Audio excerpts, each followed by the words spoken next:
DM आरती सिंह सादे कपड़ों में अपनी छोटी बहन के साथ एक ऑटो रिक्शा में बैठकर मॉल में शॉपिंग करने जा रही थी। तभी रास्ते में एक चेक पोस्ट पर पुलिस ने ऑटो रिक्शा को रोक लिया। इंस्पेक्टर अशोक सिंह ने ऑटो चालक से कागजात की मांग की और कमी निकालते हुए रिश्वत की मांग शुरू कर दी। पुलिस इंस्पेक्टर ने कहा, तुम्हारे वाहन का इंश्योरेंस नहीं है, पोल्यूशन सर्टिफिकेट नहीं है, चालान तो कटेगा ही। ऑटो चालक हाथ जोड़कर बोला, साहब मुझसे गलती हो गई, कागज मेरे पास हैं लेकिन घर पर छूट गए हैं, मैं कल दिखा दूंगा, कृपया माफ कर दीजिए। इंस्पेक्टर अशोक सिंह ने सख्ती से कहा, नहीं, चालान तो कटेगा।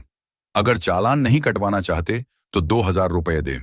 यह सुनकर डीएम आरती सिंह चुपचाप पूरी घटना देख रही थी। ऑटो रिक्शा वाला विनम्रता से कहता है, साहब अभी तो मैं घर से निकला हूं, दिन की शुरुआत ही हुई है, मेरे पास पैसे नहीं हैं, अभी तक मैंने एक भी रुपया नहीं कमाया है, मैं आपको कहां से पैसा दूं। पुलिसकर्मी तंज कसते हुए जवाब देता है, तुमने कल तो कमाया होगा, वह पैसा कहां गया, उन्हीं पैसों में से दे दो। ऑटो चालक ने निराश स्वर में कहा, साहब वह पैसे तो कल ही खर्च हो गए, मेरे पास सच में पैसे नहीं हैं, आप मुझे माफ कर दीजिए, आगे से ऐसी गलती कभी नहीं करूंगा, मैं हमेशा अपने कागज साथ रखूंगा। इस पूरी बातचीत के दौरान डीएम आरती सिंह, जो ऑटो के पीछे बैठी थी, चुपचाप सब कुछ देख और सुन रही थी। जब police inspector Ashok Singh auto rickshaw वाले पर रोप डालते हुए कहा, अबे गरीब भिखारी, तेरे पास 2,000 रुपये नहीं हैं, किसी भी तरह से मुझे 2,000 रुपये दे, नहीं तो तेरी ऑटो रिक्शा को जब्त कर ली जाएगी। रिक्शा वाला बोला, सर मैंने क्या किया है जो मेरी ऑटो रिक्शा आप जब्त करेंगे, मैंने कोई बड्ढा अपराध किया है जो आप मेरा ऑटो रिक्शा को जब्त करेंगे। यह सुनते ही इंस्पेक्टर आग बबूला हो गया और उस ऑटो ड्राइवर को एक थप्पड़ जड़ दिया और बोला, मुझसे जवान लड़ता है, तेरी इतनी औकात है। यह देखकर डीएम आरती सिंह को गुस्सा आ गया। वह ऑटो से उतरकर उनके पास गईं और उन्होंने पुलिस वाले से कहा, आपको इस ड्राइवर को थप्पड़ मारने का अधिकार किसने दिया? यह कोई तरीका है? यह भाई रोज मेहनत करके गाड़ी चलाता है, इसी कमाई से इसके घर का चूल्हा जलता है, अगर इससे कोई गलती हुई है तो आप इसे रिश्वत और थप्पड़ मारोगे और इसकी ऑटो को जब्त करोगे? ये कैसा कानून है? ये गरीब आदमी आपका पेट भरने नहीं आया बल्कि अपने घर का पेट पालने निकला है। उस समय डीएम आरती सिंह नीला सलवार सूट और चप्पल पहने हुए थी और साधारण कपड़ों में थी। वे अपनी बहन ललिता के लिए कपड़े खरीदने के लिए मॉल में जा रही थी। पुलिस वालों को लगा कि यह कोई आम आदमी है जो उनसे इस तरीके का सवाल जवाब कर रही है। आरती की बात सुनकर सब इंस्पेक्टर अशोक सिंह और भड़क गया। उसने तीखे स्वर में कहा, तू मुझे सिखाएगी कि मुझे क्या करना चाहिए? बीच में बोलने किसने कहा?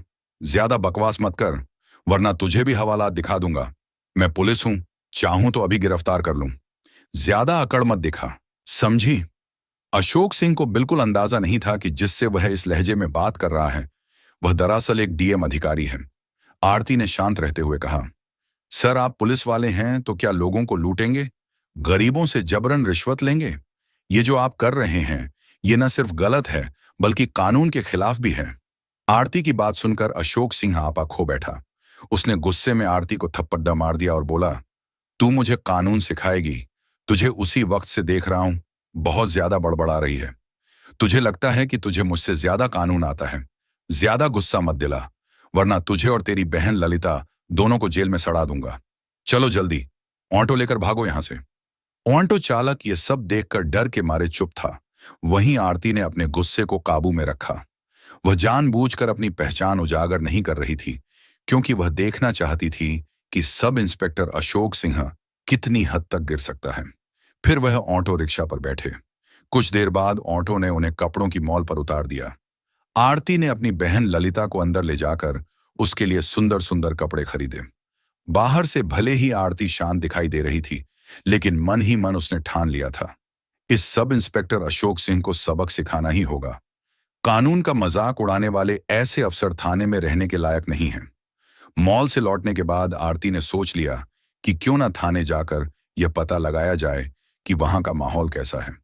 आखिर अशोक सिंह वहीं काम करता है, और अगर पूरा थाना ही भ्रष्टाचार में डूबा हुआ है तो सिस्टम को अंदर से साफ करना जरूरी है। अगले दिन सुबह आरती ने अपनी असली पहचान छिपाते हुए एक आम लड़की का रूप धारण किया। उसने हरे रंग का सलवार सूट पहना और सीधे थाने पहुंच गई। थाने में प्रवेश करते ही उसकी नजर सामने की कुर्सी पर बैठे इंस्पेक्टर राजेंद्र मिश्रा पर पड़ी। वह आराम से पंखा झलते हुए मोबाइल पर बात कर रहा था। आरती सीधी उसके पास गई और बोली, सर मुझे एक रिपोर्ट लिखवानी है। आरती कुछ और कहती, इससे पहले ही राजेंद्र मिश्रा ने उसे बीच में टोक दिया। किसकी रिपोर्ट लिखवानी है? तुझे पता नहीं, यहां रिपोर्ट लिखवाने की फीस 5,000 रुपये लगती है। पैसे लाई है क्या? अगर पैसे हैं तो बोल, वरना फौरन दफा हो जा। यह सुनकर आरती की आंखें गुस्से से लाल हो गईं। वह हैरान थी कि इस थाने में खुलेआम भ्रष्टाचार हो रहा है और जिले की डीएम अधिकारी होने के बावजूद उसे अब तक इसकी भनक तक नहीं लगी। आरती ने गहरी सांस ली और सख्त स्वर में कहा, सर आप हमसे रिश्वत क्यों मांग रहे हैं? रिपोर्ट लिखवाने के लिए कोई शुल्क नहीं लगता। ये जो आप कर रहे हैं ना सिर्फ गलत है, बल्कि कानून के खिलाफ भी है। यह सुनकर राजेंद्र मिश्रा भड़क उठा और बोला, क्या कहा तूने मैं गलत कर रहा हूं? तुझे मुझसे ज्यादा कानून आता है। क्या ज्यादा बकवास मत कर, वरना अभी तुझे अंदर करवा दूंगा।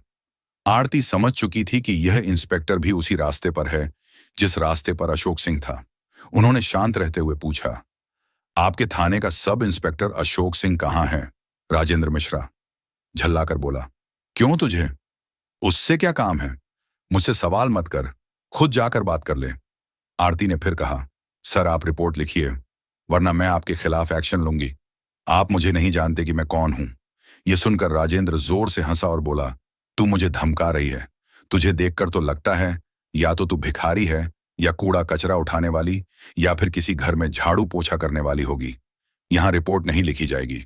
अब निकल जा, वरना धक्के मारकर बाहर फेंकवा दूंगा। आरती ने खुद को कंट्रोल किया। वह समझ गई थी कि ये सब के सब उसी पानी से नहलाए हुए हैं जिस पानी से इंस्पेक्टर अशोक नहला है, और उन्होंने मन ही मन ठान लिया या इन्हें मजा छकाना ही पड़ेगा। लेकिन पहले मुझे इनकी पूरी करतूतों को देखना चाहिए। फिर वह थाने से बाहर निकलकर थोड़ी देर सोचा, फिर अपना मोबाइल निकाला और अपने अधिकारी आईपीएस और आईएएस को फोन कर दिया कि इस थाने में मैं मौजूद हूं, आप लोग मेरी गाड़ी लेकर आओ। इतना कहकर वह दोबारा थाने में प्रवेश किया। जैसे ही राजेंद्र ने उसे देखा, वह गरजते हुए बोला, ये लड़की फिर से आ गई। तुझे समझ में नहीं आता, चल तुझे सबक सिखाता हूं। अब तो लगता है तुझे जेल में डालना ही पड़ेगा। राजेंद्र मिश्रा ने गुस्से से कहा। आरती ने बिना घबराए धीमी मगर स्पष्ट आवाज में जवाब दिया, सर मुझे सिर्फ रिपोर्ट लिखवानी है। आप रिपोर्ट दर्ज कीजिए। अगर आप ही जनता के साथ ऐसा बर्ताव करेंगे तो हम न्याय की उम्मीद किससे करेंगे? मगर मिश्रा फिर वही रट दोहराने लगा। मैंने कहा ना रिपोर्ट लिखवानी है तो 5,000 रुपये निकालो। बिना पैसे यहां कुछ नहीं होगा। बार बार परेशान मत कर, वरना धक्के मारकर बाहर फेंक दूंगा। आरती मन ही मन सोच रही थी, कितने नीचे गिर चुके हैं ये लोग। इन्हें इतना भी नहीं मालूम कि किसी महिला से कैसे बात की जाती है। वह हल्की मुस्कान के साथ बोली, देखिए सर, आप रिश्वत क्यों मांग रहे हैं? कानून में कहीं नहीं लिखा कि रिपोर्ट दर्ज करने के लिए जनता से पैसे लिए जाएं। आप साफ साफ कानून तोड़ रहे हैं। अगर आपने रिपोर्ट दर्ज नहीं की तो मैं आपके खिलाफ सख्त कार्रवाई करूंगी। आप खुद को बड़ा अधिकारी समझते हैं, लेकिन आपको अंदाजा भी नहीं कि आपके साथ आगे क्या होने वाला है। यह सुनकर मिश्रा बुरी तरह तिलमिला गया। उसने 2 सिपाहियों को इशारा करते हुए आदेश दिया, इस लड़की को बाहर निकालो और सबक सिखाओ। यह ऐसे नहीं जाएगी। दोनों सिपाही आरती की ओर बढ़े ही थे हाथ पकड़ने को कि तभी थाने के दरवाजे से कड़क आवाज गूंजी, रुको! सबकी नजरें दरवाजे की तरफ घूम गईं और वहां खड़े देखकर सभी दंग रह गए। अंदर आ चुके थे आईएएस और आईपीएस अफसरों का दल, जो डीएम आरती को बुलाने आया था। उनके पीछे कुछ और वरिष्ठ पुलिस अधिकारी भी थे। उनमें से एक ने गुस्से में राजेंद्र मिश्रा पर नजर डालते हुए कहा, बेहुदे इंस्पेक्ट, ये क्या कर रहे हो तुम्हारी? अब भी इसी वक्त वर्दी उतर जाएगी और जिंदगी भर जेल में सडीडीड होगे। ये सुनते ही मिश्रा के हाथ पांव कांपने लगे, माथे से पसीना टपकने लगा। हकलाते हुए उसने सफाई देनी चाहिए, साहब, ये लड़की। लेकिन इससे पहले कि वह बात पूरी करता, आरती आगे बढ़ आई। उसका चेहरा अब और भी तेज और दृढ़ लग रहा था। वह गूंजती आवाज में बोली, चुप रहो मिश्रा, ये लड़की नहीं, मैं जिले की डीएम हूं और मैंने अपनी आंखों से देख लिया है कि यहां आम जनता के साथ कैसा व्यवहार किया जाता है। तुम्हें लगता है कि यह थाना तुम्हारी निजी जागीर है। अब समझ आएगा असली कानून क्या होता है।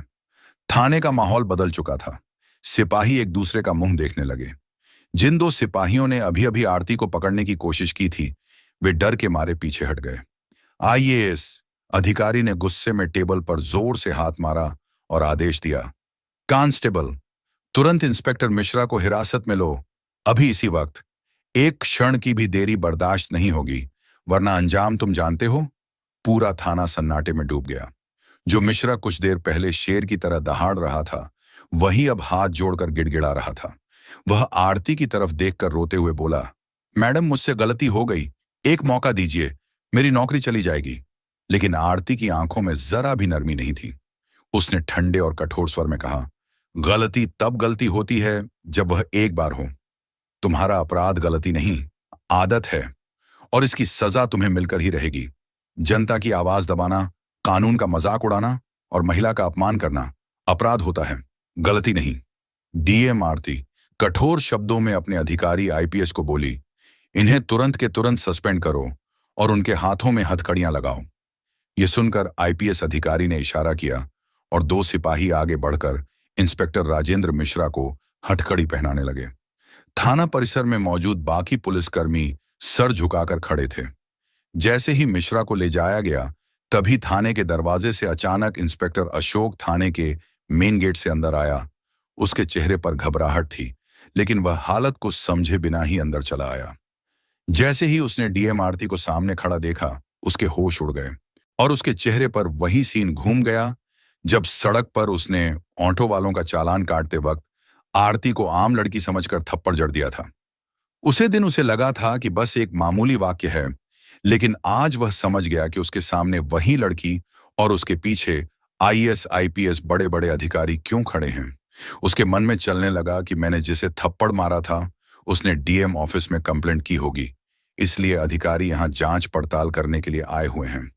तभी इंस्पेक्टर अशोक बूंद बुदाते हुए कांपते आवाज में उन बड्ढे अधिकारी से बोला, सर ये लड़की एक नंबर की लफंगी है।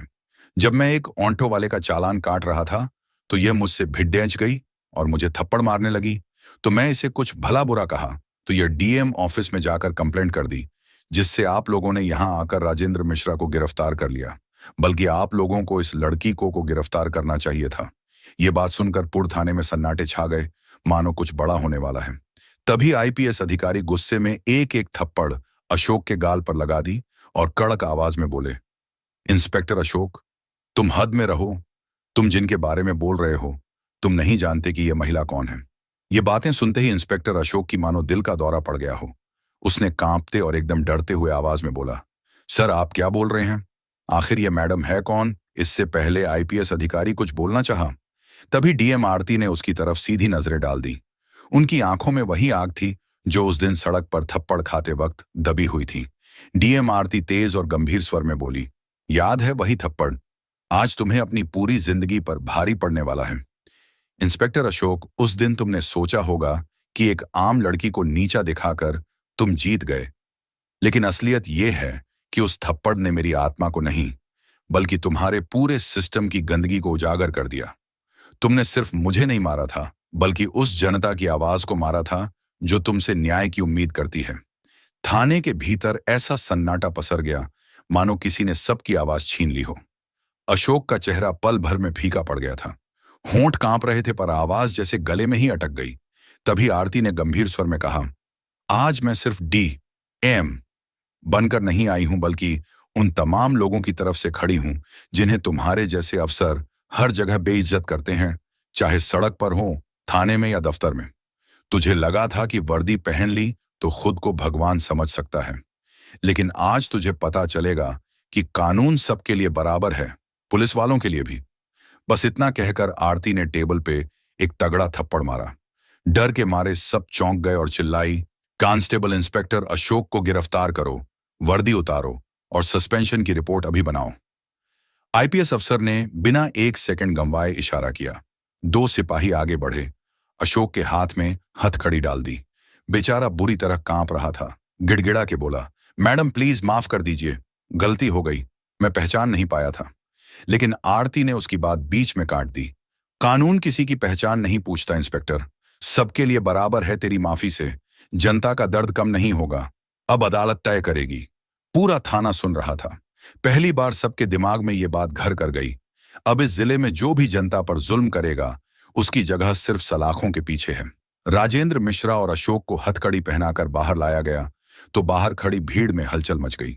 लोग एक दूसरे से फुसफुसा रहे थे, यकीन ही नहीं हो रहा था। जिले के दो बड़े अफसर आज कानून में फंसे बैठे हैं। आईपीएस अफसर ने मीडिया को साफ साफ बोल दिया, अब से इस जिले में दादागिरी नहीं, कानून चलेगा।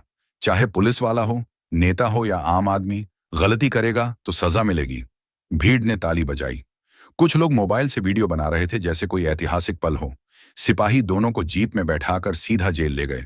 जेल के गेट पर गाड़ी रुकी तो खुद जेलर बाहर आ गया। आरती और आईपीएस अफसर ने आदेश दिया, इनको कैदी बना दो, आज से यह अफसर नहीं अपराधी हैं। फिर दोनों की वर्दी उतरवा दी गई, सफेद कैदी वाली ड्रेस पहना दी। चेहरों पर शर्म, गुस्सा, पछतावा सब एक साथ दिख रहा था। लोहे की सलाखों के पीछे धकेला गया तो राजेंद्र मिश्रा रोने लगे। अशोक बड़बड़ाया, अगर उस दिन थप्पड़ ना मारा होता तो शायद आज ये दिन नहीं देखना पड़ता।